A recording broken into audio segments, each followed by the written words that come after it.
ತನುವು ನಿನ್ನದು ಮನವು ನಿನ್ನದು, ತನುವು ನಿನ್ನದು ಮನವು ನಿನ್ನದು, ಎನ್ನ ಜೀವನ ಧನವು ನಿನ್ನದು. ನಾನು ನಿನ್ನವನೆಂಬ ಹೆಮ್ಮೆಯ ಋಣವು ಮಾತ್ರವೇ ನನ್ನದು. ತನು ನಿನ್ನದು ಮನವು ನಿನ್ನದು.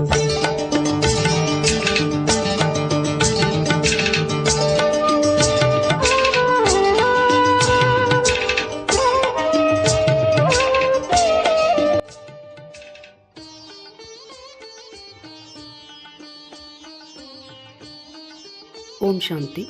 ಮುರಳಿಯ ದಿನಾಂಕ 29/5/2026. ಬಾಪ್ದಾದ ಮಧುಬನ. ಮಧುರ ಮಕ್ಕಳೇ, ಈ ಹಳೆಯ ಪ್ರಪಂಚ ಹಾಗೂ ದೇಹದಾರಿಗಳೊಂದಿಗೆ ಎಂದೂ ಮನಸ್ಸನ್ನು ಇಡಬಾರದು.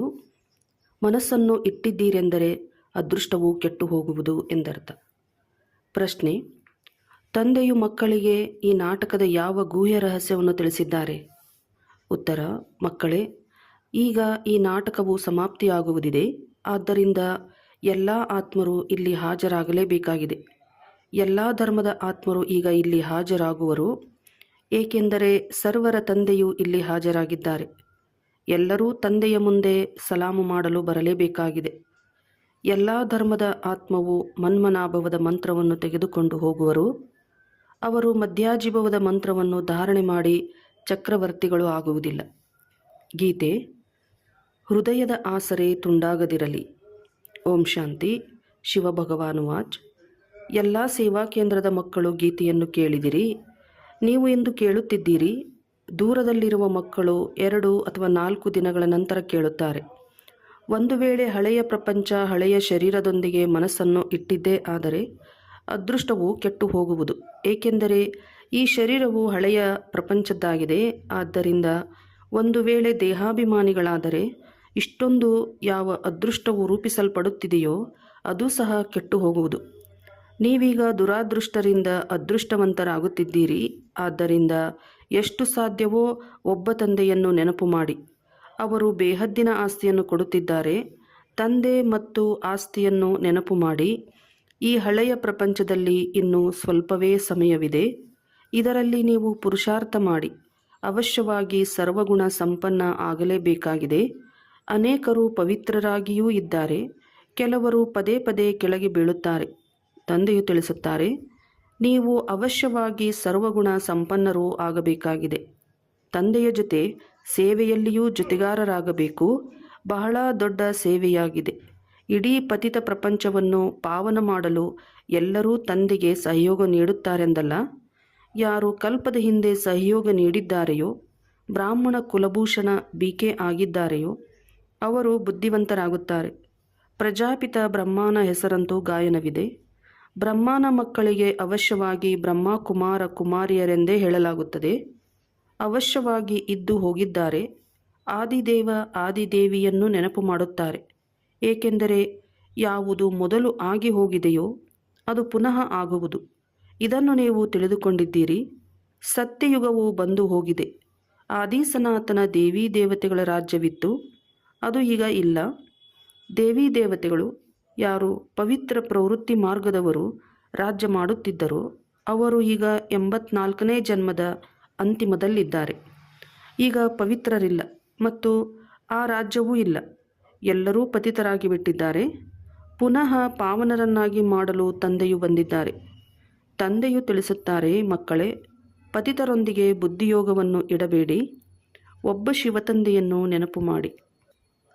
ನೀವು ತಿಳಿದುಕೊಂಡಿದ್ದೀರಿ, ನಾವು ತಂದೆಯ ಸಲಹೆಯಂತೆ ನಡೆದು ತಂದೆಯಿಂದ ಆಸ್ತಿಯನ್ನು ತೆಗೆದುಕೊಳ್ಳುತ್ತಿದ್ದೇವೆ ಎಂದು. ಆಸ್ತಿಯನ್ನು ಹೇಗೆ ತೆಗೆದುಕೊಳ್ಳಬೇಕು ಎಂದು ಯುಕ್ತಿಯನ್ನು ತಿಳಿಸುತ್ತಾರೆ. ಮನುಷ್ಯರಂತೂ ಅನೇಕ ಪ್ರಕಾರದ ಯುಕ್ತಿಗಳನ್ನು ರಚಿಸುತ್ತಾರೆ. ಕೆಲವರು ವಿಜ್ಞಾನದ ಅಭಿಮಾನಿಗಳಾಗಿದ್ದಾರೆ. ಕೆಲವರು ವೈದ್ಯಕೀಯ ಅಭಿಮಾನಿಗಳಾಗಿದ್ದಾರೆ. ಮನುಷ್ಯರ ಹೃದಯವು ಹಾಳಾದರೆ ಇನ್ನೊಂದು ಪ್ಲಾಸ್ಟಿಕ್ ಹೃದಯವನ್ನು ಹಾಕಬಲ್ಲೆವು ಎಂದು ಬರೆಯುತ್ತಾರೆ. ನಿಜವಾದುದನ್ನು ತೆಗೆದು ತಾತ್ಕಾಲಿಕ ಹೃದಯವನ್ನು ನಡೆಸುತ್ತಿರುತ್ತಾರೆ. ಇದು ಸಹ ಎಷ್ಟು ಒಳ್ಳೆಯ ಕಲೆಯಾಗಿದೆ. ಆದರೆ ಇದು ಅಲ್ಪಕಾಲದ ಸುಖಕ್ಕಾಗಿ.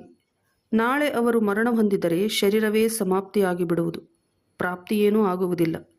ಅಲ್ಪಕಾಲಕ್ಕಾಗಿ ಸಿಕ್ಕಿತಷ್ಟೆ. ವಿಜ್ಞಾನದ ಮೂಲಕ ಬಹಳಷ್ಟು ಕಮಾಲ್ ಮಾಡಿ ತೋರಿಸುತ್ತಾರೆ, ಅದು ಕೇವಲ ಅಲ್ಪಕಾಲಕ್ಕಾಗಿ. ಈ ಮಾತಂತೂ ಎಲ್ಲದಕ್ಕಿಂತ ಸಂಪೂರ್ಣ ಭಿನ್ನವಾಗಿದೆ. ಪಾವನ ಆತ್ಮವು 84 ಜನ್ಮಗಳನ್ನು ತೆಗೆದುಕೊಳ್ಳುತ್ತಾ ಪತಿತವಾಗಿ ಬಿಟ್ಟಿದೆ.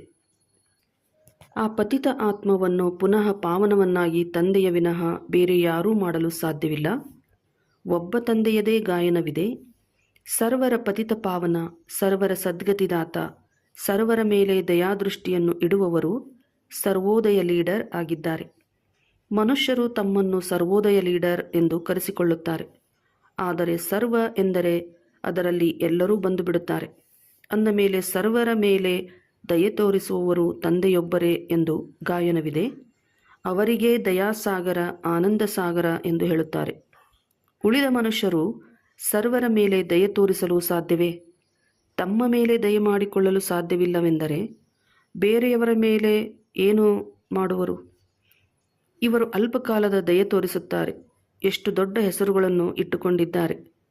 ಈಗ ತಂದೆಯು ತಿಳಿಸುತ್ತಾರೆ, ನಿಮಗೆ ಸದಾ ಆರೋಗ್ಯವಂತರು, ಐಶ್ವರ್ಯವಂತರಾಗುವ ಎಷ್ಟು ಸಹಜ ಯುಕ್ತಿಯನ್ನು ತಿಳಿಸುತ್ತಾರೆ. ಯುಕ್ತಿಯು ಅತಿ ಸಹಜವಾಗಿದೆ. ಕೇವಲ ನನ್ನನ್ನು ನೆನಪು ಮಾಡಿರಿ, ಏಕೆಂದರೆ ನೀವು ನನ್ನನ್ನೇ ಮರೆತು ಹೋದಿರಿ. ಸತ್ಯುಗದಲ್ಲಿ ನೀವು ಸುಖಿಯಾಗಿರುತ್ತೀರಿ. ಆದ್ದರಿಂದ ನನ್ನನ್ನು ನೆನಪು ಮಾಡುವುದಿಲ್ಲ. ನಿಮ್ಮ 84 ಜನ್ಮಗಳ ಚರಿತ್ರೆ ಭೂಗೋಳವನ್ನು ನಿಮಗೆ ತಿಳಿಸುತ್ತೇನೆ. ನೀವು ಹೀಗೆ ರಾಜ್ಯ ಮಾಡುತ್ತಿದ್ದಿರಿ, ಸದಾ ಸುಖಿಯಾಗಿದ್ದಿರಿ. ನಂತರ ದಿನಪ್ರತಿದಿನ ಇಳಿಯುತ್ತಾ ತಮೋಪ್ರಧಾನ, ದುಃಖಿ, ಪತಿತರಾಗಿ ಬಿಟ್ಟಿದ್ದೀರಿ. ಈಗ ತಂದೆಯು ಪುನಃ ಮಕ್ಕಳಿಗೆ ಕಲ್ಪದ ಮೊದಲಿನಂತೆ ಆಸ್ತಿಯನ್ನು ಕೊಡುತ್ತಿದ್ದಾರೆ. ನೀವೇ ಕಲ್ಪಕಲ್ಪವೂ ಬಂದು ಆಸ್ತಿಯನ್ನು ತೆಗೆದುಕೊಳ್ಳುತ್ತೀರಿ. ಶ್ರೀಮತದಂತೆ ನಡೆಯುತ್ತೀರಿ. ಶ್ರೀಮತವು ಬಾಪ್ ದಾದಾರವರ ಮತವಾಗಿದೆ. ಅವರನ್ನು ಬಿಟ್ಟರೆ ಶ್ರೀಮತ ಎಲ್ಲಿಂದ ಸಿಗುವುದು? ತಂದೆಯು ತಿಳಿಸುತ್ತಾರೆ, ನೀವು ವಿಚಾರ ಮಾಡಿ, ಈ ಕಲೆಯು ಯಾರಲ್ಲಿಯಾದರೂ ಇದೆಯೇ? ಇಲ್ಲ. ವಿಶ್ವದ ಮಾಲೀಕರನ್ನಾಗಿ ಮಾಡುವ ಯುಕ್ತಿಯನ್ನು ತಂದೆಯೇ ತಿಳಿಸಿಕೊಡುತ್ತಾರೆ. ಇದರ ವಿನಃ ಮತ್ಯಾವುದೇ ಉಪಾಯವಿಲ್ಲ. ಪತಿತ ಪಾವನ ಶಿವತಂದೆಯೇ ಶ್ರೇಷ್ಠ ಪದವಿಯನ್ನು ಪಡೆಯುವುದಕ್ಕಾಗಿ ಜ್ಞಾನ ತಿಳಿಸುತ್ತಾರೆ. ಕೇವಲ ಸೃಷ್ಟಿಚಕ್ರದ ಜ್ಞಾನವನ್ನು ತಿಳಿದುಕೊಳ್ಳುವುದರಿಂದ ನೀವು ಪವಿತ್ರರಾಗಿ ಬಿಡುವುದಿಲ್ಲ. ತಂದೆಯು ತಿಳಿಸುತ್ತಾರೆ, ನನ್ನನ್ನು ನೆನಪು ಮಾಡಿರಿ. ಈ ಯೋಗಾಗ್ನಿಯಿಂದಲೇ ನಿಮ್ಮ ಪಾಪದ ಕೊಡವು ಸಮಾಪ್ತಿಯಾಗುವುದು. ನೀವೇ 84 ಜನ್ಮಗಳನ್ನು ತೆಗೆದುಕೊಳ್ಳುತ್ತಾ ಬಹಳ ಪತಿತರಾಗಿದ್ದೀರಿ ಎಂದು ತಂದೆಯು ತಿಳಿಸುತ್ತಾರೆ. ಇತ್ತೀಚೆಗಂತೂ ಮನುಷ್ಯರು ನಾನೇ ಶಿವ ಎಂದು ಹೇಳಿಕೊಳ್ಳುತ್ತಾರೆ, ಅಥವಾ ನೀವು ಪರಮಾತ್ಮನ ರೂಪವಾಗಿದ್ದೀರಿ, ಆತ್ಮನೇ ಪರಮಾತ್ಮ ಎಂದು ಹೇಳುತ್ತಾರೆ. ಈಗ ತಂದೆಯು ಬಂದಿದ್ದಾರೆ.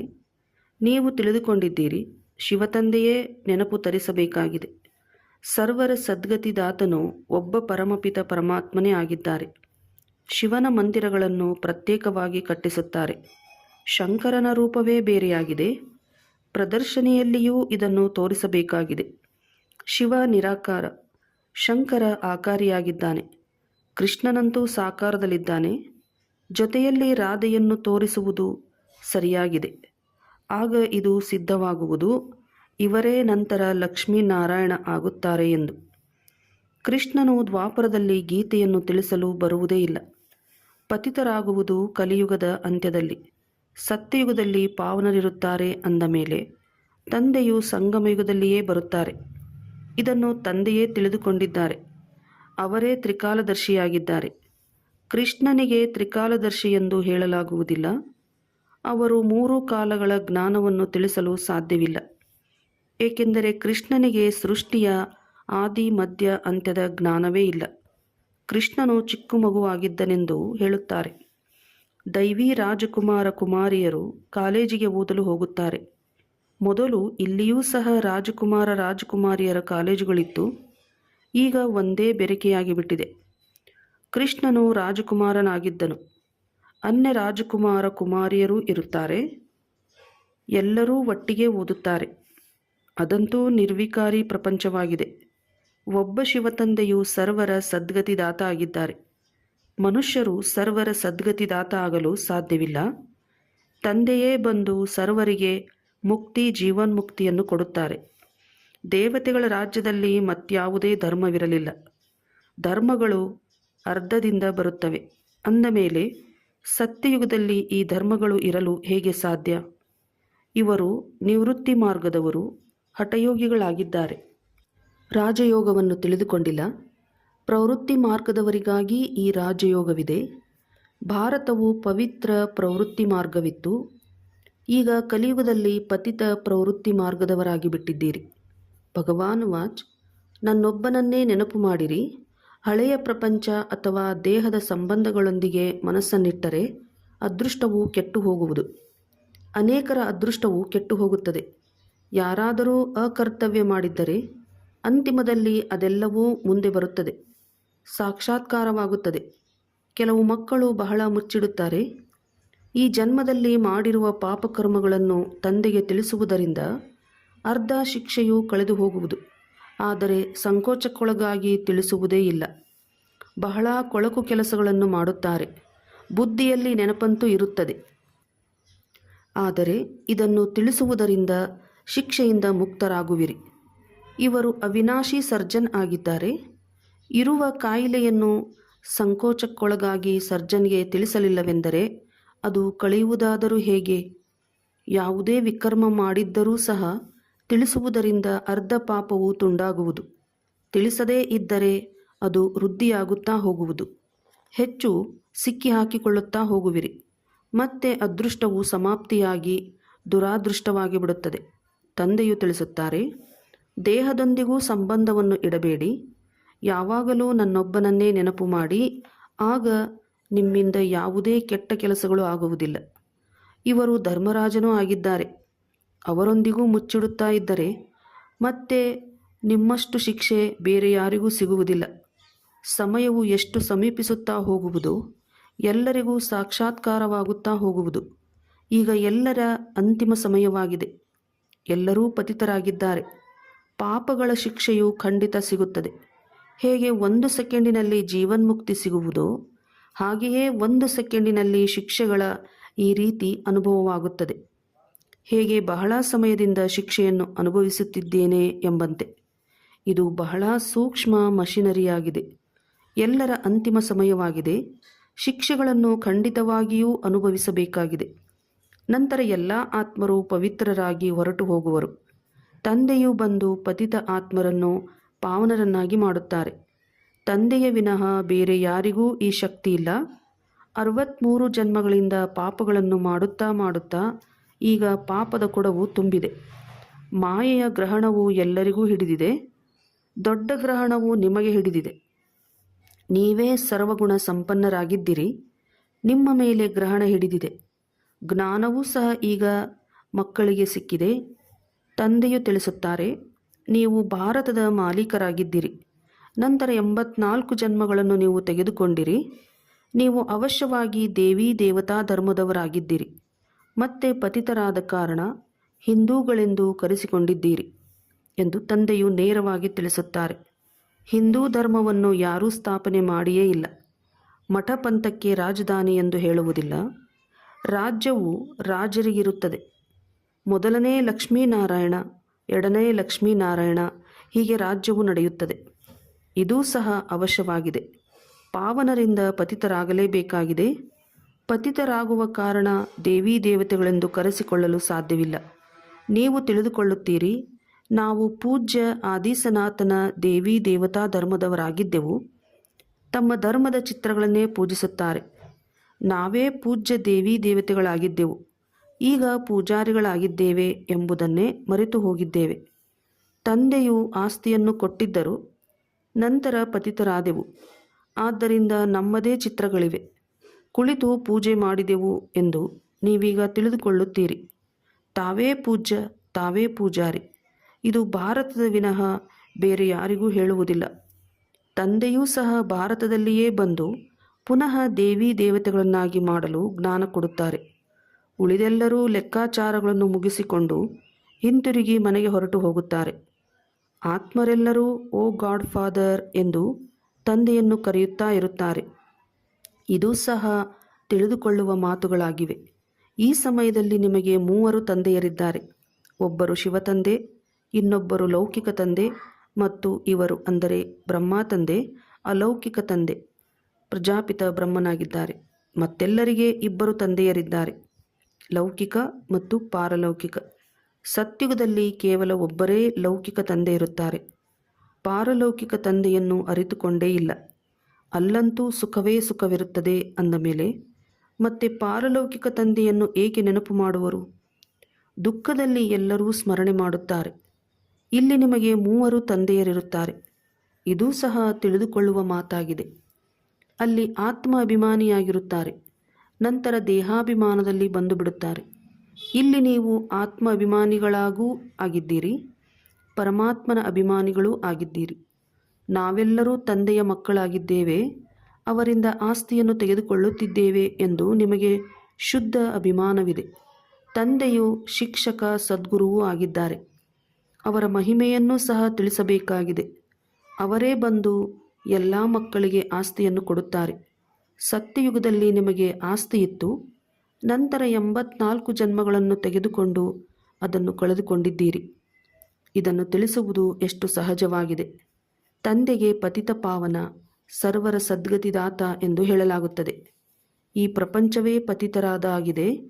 ಈ ಪ್ರಪಂಚದಲ್ಲಿ ಪತಿತರೇ ತುಂಬಿ ಹೋಗಿದ್ದಾರೆ. ಯಾರೂ ಸದ್ಗತಿ ಕೊಡಲು ಸಾಧ್ಯವಿಲ್ಲ. ಬಾಕಿ ಯಾರಾದರೂ ಬಹಳ ಶಾಸ್ತ್ರಗಳನ್ನು ಓದಿದ್ದರೆ ಅವರದು ಅಂತ್ಯಮತಿ ಸೋಗತಿಯಾಗುತ್ತದೆ. ನಂತರದ ಜನ್ಮದಲ್ಲಿ ಬಾಲ್ಯದಲ್ಲಿಯೇ ಎಲ್ಲವನ್ನೂ ಕಂಠಪಾಠ ಮಾಡಿಬಿಡುತ್ತಾರೆ. ತಂದೆಯು ಮಕ್ಕಳಿಗೆ ಎಷ್ಟು ಒಳ್ಳೆಯ ಮಧುರಾತಿ ಮಧುರ ಮಾತುಗಳನ್ನು ತಿಳಿಸುತ್ತಾರೆ. ಮಕ್ಕಳೇ, ನೀವು ತಮೋಪ್ರಧಾನರಾಗಿ ಬಿಟ್ಟಿದ್ದೀರಿ. ಈಗ ಪುನಃ ತಂದೆಯನ್ನು ನೆನಪು ಮಾಡಿರಿ, ಆಗ ತುಕ್ಕು ಕಳೆಯುವುದು. ಈಗ ನಾಟಕವು ಪೂರ್ಣವಾಗುತ್ತದೆ. ಎಲ್ಲರೂ ಇಲ್ಲಿ ರಾಜರಾಗಬೇಕಾಗಿದೆ. ಕ್ರೈಸ್ತ ಮೊದಲಾದವರೆಲ್ಲರ ಆತ್ಮಗಳು ಹಾಜರಿದ್ದಾರೆ. ಅವರೂ ಸಹ ತಂದೆಯ ಬಳಿ ಸಲಾಮು ಹೊಡೆಯಲು ಬರುವರು. ಅವರಂತೂ ಚಕ್ರವರ್ತಿ ರಾಜರಾಗುವುದಿಲ್ಲ, ಕೇವಲ ತಂದೆಯನ್ನು ನೆನಪು ಮಾಡುತ್ತಾರೆ. ಮನ್ಮನಾಭವದ ಮಂತ್ರವನ್ನು ತೆಗೆದುಕೊಂಡು ಹೋಗುತ್ತಾರೆ. ನಿಮ್ಮದು ಮನ್ಮನಾಭವ ಮತ್ತು ಮಧ್ಯಾಜೀಭವದ ಡಬಲ್ ಮಂತ್ರವಾಗಿದೆ. ತಂದೆಯು ಎಷ್ಟು ಒಳ್ಳೆಯ ಯುಕ್ತಿಯನ್ನು ತಿಳಿಸುತ್ತಾರೆ. ಒಳ್ಳೆಯದು.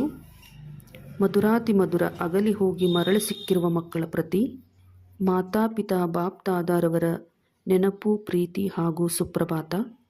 ಆತ್ಮಿಕ ಮಕ್ಕಳಿಗೆ ಆತ್ಮಿಕ ತಂದೆಯ ನಮಸ್ತೆ. ಆತ್ಮಿಕ ಮಕ್ಕಳಿಂದ ಆತ್ಮಿಕ ತಂದೆಗೆ ನಮಸ್ತೆ ನಮಸ್ತೆ ನಮಸ್ತೆ. ಧಾರಣೆಗೆ ಮುಖ್ಯ ಸಾರ.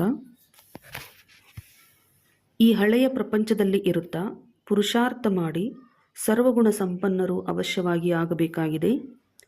ಈ ಹಳೆಯ ಶರೀರ ಹಾಗೂ ಹಳೆಯ ಪ್ರಪಂಚದೊಂದಿಗೆ ಮನಸ್ಸನ್ನು ಇಡಬಾರದು. ಅದೃಷ್ಟವಂತರಾಗಬೇಕಾಗಿದೆ. ಆತ್ಮ ಅಭಿಮಾನಿ ಹಾಗೂ ಪರಮಾತ್ಮ ಅಭಿಮಾನಿ ಆಗಬೇಕಾಗಿದೆ. ಈ ಅಂತಿಮ ಸಮಯದಲ್ಲಿ ತಂದೆಯೊಂದಿಗೆ ಏನನ್ನೂ ಮುಚ್ಚಿಡಬಾರದು. ಅವಿನಾಶಿ ಸರ್ಜನ್ನಿಂದ ಸಲಹೆಯನ್ನು ತೆಗೆದುಕೊಳ್ಳುತ್ತಾ ಇರಬೇಕಾಗಿದೆ. ವರದಾನ: ಸಂಘದೋಷದಿಂದ ದೂರ ಇದ್ದು ಸದಾ ಶಿವತಂದೆಯ ಸಮೀಪತೆಯ ಭಾಗ್ಯವನ್ನು ಪ್ರಾಪ್ತಿ ಮಾಡಿಕೊಳ್ಳುವಂತಹ ಪಾಸ್ ವಿತ್ ಆನರ್ ಆಗಿರಿ. ಒಂದು ವೇಳೆ ತಂದೆಯ ಸಮೀಪವಿರುವುದು ಇಷ್ಟವಾಗುತ್ತದೆಯೆಂದರೆ ಎಂದೂ ಯಾವುದೇ ಸಂಘದೋಷದಿಂದ ದೂರವಿರಬೇಕು. ಹಲವು ಪ್ರಕಾರದ ಆಕರ್ಷಣೆಯು ಪರೀಕ್ಷೆಯ ರೂಪದಲ್ಲಿ ಬರುತ್ತದೆ, ಆದರೆ ಆಕರ್ಷಿತರಾಗಬಾರದು. ಸಂಘದೋಷವು ಹಲವು ಪ್ರಕಾರದ್ದಿರುತ್ತದೆ. ವ್ಯರ್ಥ ಸಂಕಲ್ಪಗಳು ಅಥವಾ ಮಾಯೆಯ ಆಕರ್ಷಣೆಯ ಸಂಕಲ್ಪಗಳ ಸಂಘ, ಸಂಬಂಧಿಗಳ ಸಂಘ, ವಾಣಿಯ ಸಂಘ, ಅನ್ನದೋಷದ ಸಂಘ, ಕರ್ಮದ ಸಂಘ, ಇವೆಲ್ಲ ಸಂಘದೋಷಗಳಿಂದ ತಮ್ಮನ್ನು ರಕ್ಷಿಸಿಕೊಳ್ಳುವವರೇ ಪಾಸ್ ವಿತ್ ಆನರ್ ಅಂದರೆ ಗೌರವಾನ್ವಿತವಾಗಿ ಪಾಸಾಗುವರು. ಸ್ಲೋಗನ್: ತಾವು ಸೂಕ್ಷ್ಮ ದೇವತಾ ಆಗುತ್ತೀರೆಂದರೆ ಪರಿಸ್ಥಿತಿಗಳಲ್ಲಿ ಸ್ವಯಂ ತಂದೆಯೇ ತಮ್ಮ ಛತ್ರಛಾಯೆ ಆಗಿಬಿಡುತ್ತಾರೆ. ಅವ್ಯಕ್ತ ಸೂಚನೆ: ಸದಾ ಅಚಲ ಅಡೋಲ ಏಕರಸ ಸ್ಥಿತಿಯ ಅನುಭವ ಮಾಡಿ. ಸದಾ ಏಕರಸ, ಅಚಲ, ಅಡೋಲ ಆಗುವ ಹಾಗೂ ಮಾಡುವ ವಿಶೇಷ ಶಕ್ತಿ ಈ ನಾಟಕದ ಪಾಯಿಂಟ್ ಆಗಿದೆ. ಇದನ್ನು ಶಕ್ತಿಯ ರೂಪದಲ್ಲಿ ಧಾರಣೆ ಮಾಡುವವರು ಎಂದೂ ಸೋಲಲು ಸಾಧ್ಯವಿಲ್ಲ. ಆದರೆ ಮೊದಲು ಡ್ರಾಮಾದ ಬಿಂದುವನ್ನು ಇಟ್ಟು ವ್ಯರ್ಥ ಸಂಕಲ್ಪಗಳನ್ನು ಶುದ್ಧ ಸಂಕಲ್ಪವನ್ನಾಗಿ ಪರಿವರ್ತನೆ ಮಾಡಿ. ನಂತರ ಮಾಯೆಯಿಂದ ಬರುವಂತಹ ಅನೇಕ ಪ್ರಕಾರದ ವಿಘ್ನಗಳನ್ನು ಈಶ್ವರೀಯ ಲಗನ್ನಿನ ಆಧಾರದ ಮೇಲೆ ಸಮಾಪ್ತಿ ಮಾಡಿ. ಒಳ್ಳೆಯದು. ಓಂ ಶಾಂತಿ.